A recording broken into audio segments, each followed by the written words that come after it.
Overtime with the former White House Communications Director, podcast host, and author Anthony Scaramucci, and the former CEO of Goldman Sachs and author of the book Streetwise, Getting to and Through Goldman Sachs, Lloyd Blankfein. All right. So, this is for you, Lloyd. You suggested the current moment has echoes of the run-up to the 2008 financial crisis. No one was more in the middle of that than you. What warning signs should we be paying more attention to? I read this about, you're talking about the private credit sector?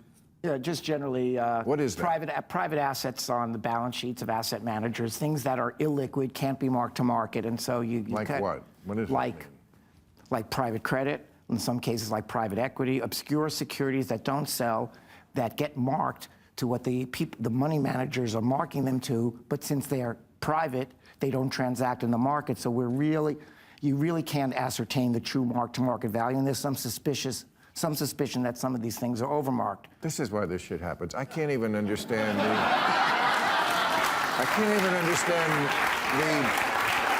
dumbed-down explanation. I don't know. They buy shit that could have been in can't. Chinese, and it would have been absolutely so Bill, no. They buy shit that they can't properly What appraise. kind of shit are we talking about? So they loan money to a business, and the business is private, and no financials are disclosed, and now they're guessing at what the valuation is, and the markets are rocking, and the economy's dipping, and they probably have the position overmarked in their book. And so when they start to mark it down, it's going to put pressure on the banks. That didn't help anymore. See, 0 for 2. 0 for 2, Lloyd. How about this? Try one more time, Lloyd. It's like any priesthood. They have a priesthood, they have their own little language, whether they're lawyers or actual priests or financial guys. We don't know what they're saying, and then we get screwed.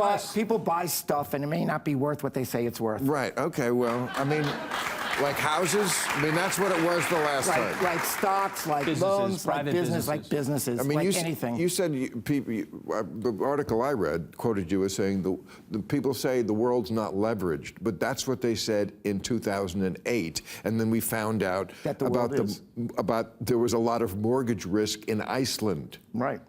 That's right. Is that literally there was? That's literally true, and it's literally true that people say this now. And the thing about a bubble, the thing about people being wrong about values is that when you're wrong, and everybody gets caught up in it. And then in hindsight, which is always 20/20, you find out that everybody was living the same dream. That's the problem. Right. And so you wonder about it. Okay. All right. Oh, well, that was 1 for 3, Lloyd. Here's 1 for 3. Here's one anyone can answer for the panel. The FBI is Oh, gosh. is bringing in UFC fighters to train agents. Is there any value to this, or is it just a publicity stunt? UFC fighters to train agents. I don't know what to do about that. Agents of what? FBI agents, G-men. Yes, Yeah. FBI agents. Yeah. Most of whom I assume. I mean, was there any value to Cash Patel, like shaking beer with the That's Olympic more competition for Goldman Sachs than hiring interns, huh?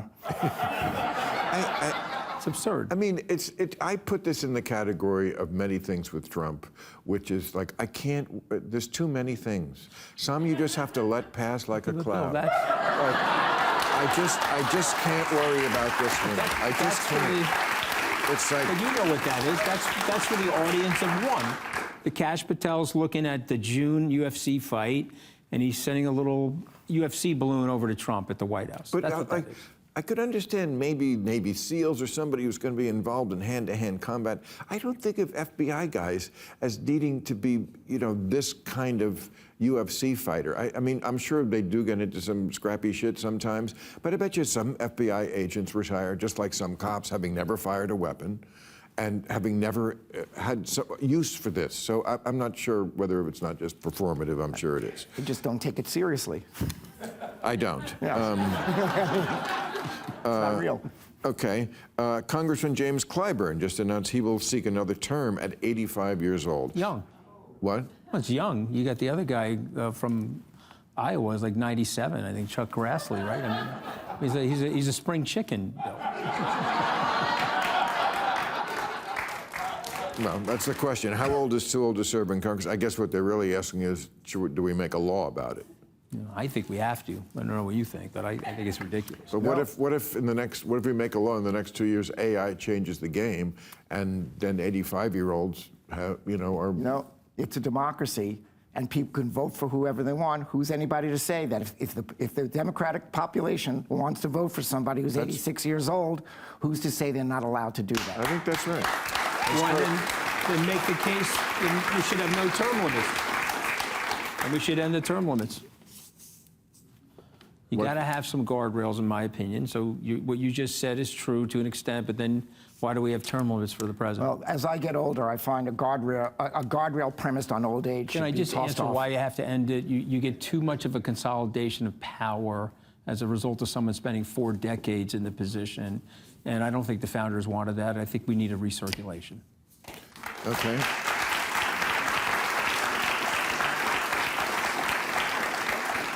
Gas prices are climbing because of the Iran situation. Do you think moments like this permanently push people toward electric vehicles, or is it just a short-term reaction? I mean, I've had one for a while. I mean, once you have one, it just seemed barbaric going to a gas station. You just never want to do that again.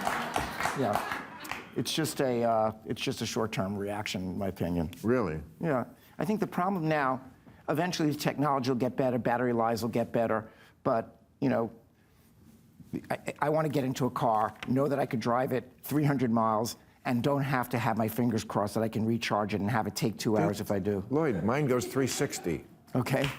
I'd like to. Then I know to get away, I'll need to go 400 miles that day. Okay. All right. This week is the 6th anniversary of COVID.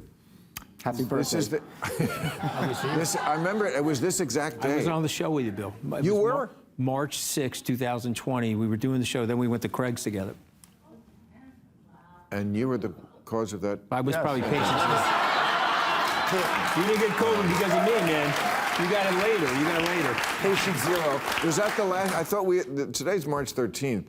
I thought that was the last show we did. But maybe that was the first show. I was on the show before. But it was around that time when everyone was at home shitting in their pants. We couldn't even think about going near anybody. And I never thought it was what it was. Okay, I'm not saying I'm Nostradamus. I just thought everybody overreacted. Looking back up to 6 years, any agreement there that we overreacted? No question. Also, we put up so much disinformation. Not only did we overreact, the whole vaccine controversy made us more polarized. So it was a disaster on a lot of different fronts. Well, what are your thoughts on the vaccine? Well, I'm not a vaccine conspiracy theorist, but I will tell you I know people that have had vaccine injuries, so I think they rushed it. I was so glad to get that vaccine. Great.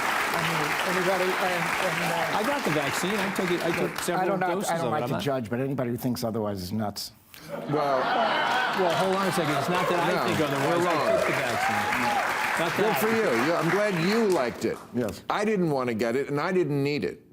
So I'm not saying it didn't save millions of people's lives. It did. I got but it. If you think everybody who got it needed it, you're nuts. Well, I think that there's some things that only work if people, again, I don't want to say there's a herd, there's herd sensitivity. Look what's going on with measles today.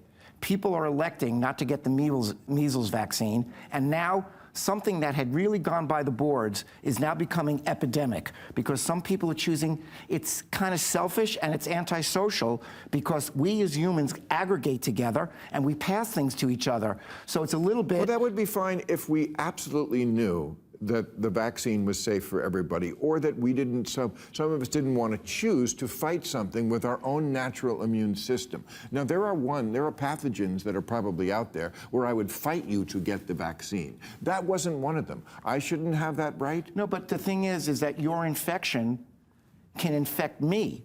And so. I know, but you're saying you want to put something in my body that I don't want in my body.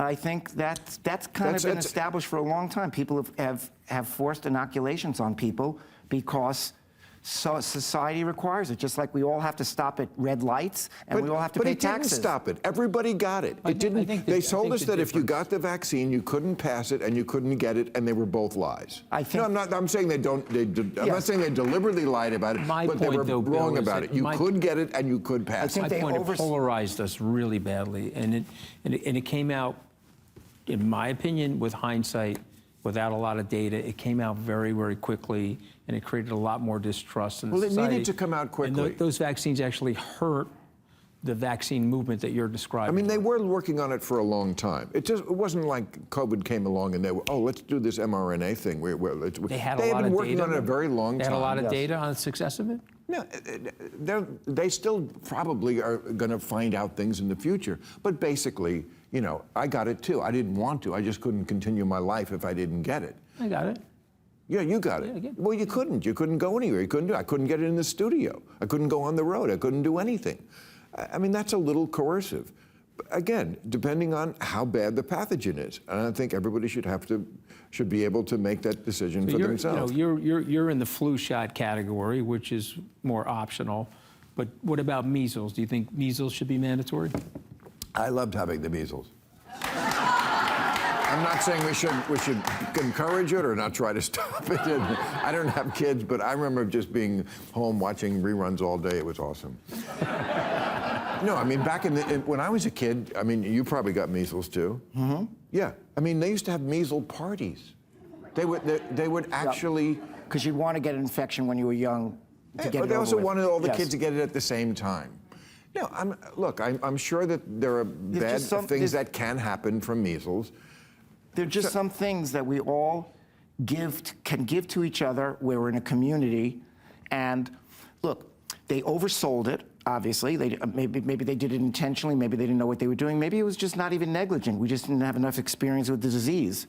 But it prevented in a lot of cases, and it made the effects of it a lot milder in many, many more cases. Absolutely. And yes. so it was a good thing. But I wouldn't want to go into a room where there were a lot of people that were unvaccinated, because then, despite my best efforts, I'm going to get your infection. So don't go in that room. Well, who don't know? That people don't self-identify. I know, but you know, if you want to lock yourself at home, then you do that. But I just think there's some decisions that we have to make collectively. Other societies treated it differently. Florida did better than New York. Other societies, what they did, you know, and I'm talking about, like, you know, I think Sweden did it this way more, and Florida, you know, other societies, where they laser focused on the vulnerable. Oh, and that would have been better. And let the younger, the people who probably were not going to get too sick from it anyway, go on with their lives. My youngest son didn't get it because he was below the certain category, and I'm glad he didn't get it in hindsight. You know? But, you know, like giving it to toddlers and masking 2-year-olds, and, you know, some of this was just really over the top.